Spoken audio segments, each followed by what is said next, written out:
जय माता दी दोस्तों, आज मैं आपको सुनाने जा रही हूँ धरती माता की कथा। तो आइए शुरू करते हैं। एक माँ थी, उसके एक बेटी व बेटा था। दोनों छोटे छोटे थे।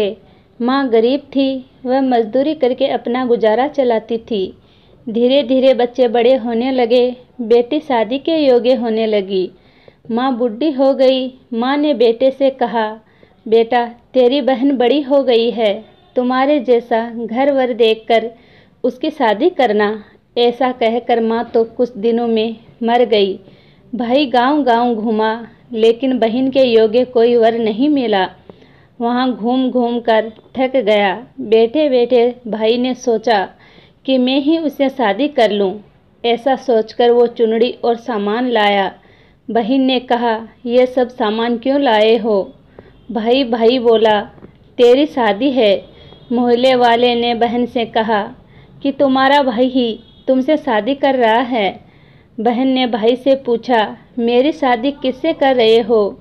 भाई कुछ नहीं बोला तो बहन समझ गई। उसने एक लोटा लिया, चुनरी ली और चप्पल पहनकर जंगल में रवाना हुई। गाय के ग्वालों ने पूछा, वन में क्यों जा रही हो? वह कुछ नहीं बोली। वन में जाकर धरती माँ को पुकारने लगी। बोली, हे माँ, तू ही मेरी लाज रखना, नहीं तो अन्याय हो जाएगा। मैं क्या करूँ? मुझे अपनी गोद में ले लो, नहीं तो यहाँ पर मर जाऊंगी। धरती माँ फटी तो बहन ने एक तरफ लोटा, चुनरी और चप्पल रख दिया और वह धरती में जाने लगी। इतने में दौड़ता हुआ भाई वन में आया और ग्वालों से पूछा कि उसकी बहन किस तरफ गई। ग्वालों ने कहा, तेरी बहन उधर गई है। वह बहन बहन पुकारता हुआ दौड़ता तो बहन धरती माँ के अंदर समा रही थी। थोड़े बाल बाहर दिख रहे थे। उसने बहन के बाल मुट्ठी में पकड़े और रोने लगा। बहन, तू सत के लिए धरती माँ की गोद में समा गई। मेरी बुद्धि भ्रष्ट हो गई थी। माँ का वचन निभाने के लिए मेरे जैसा कोई वर नहीं मिला, इसलिए ऐसा विचार आया।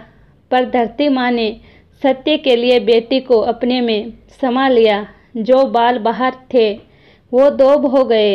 इसलिए औरतें कहानी सुनती हैं और लोटा, चप्पल, चुनरी एक बर्तन में, हरे मूंग एक लड्डू कंवारी कन्या को देगी।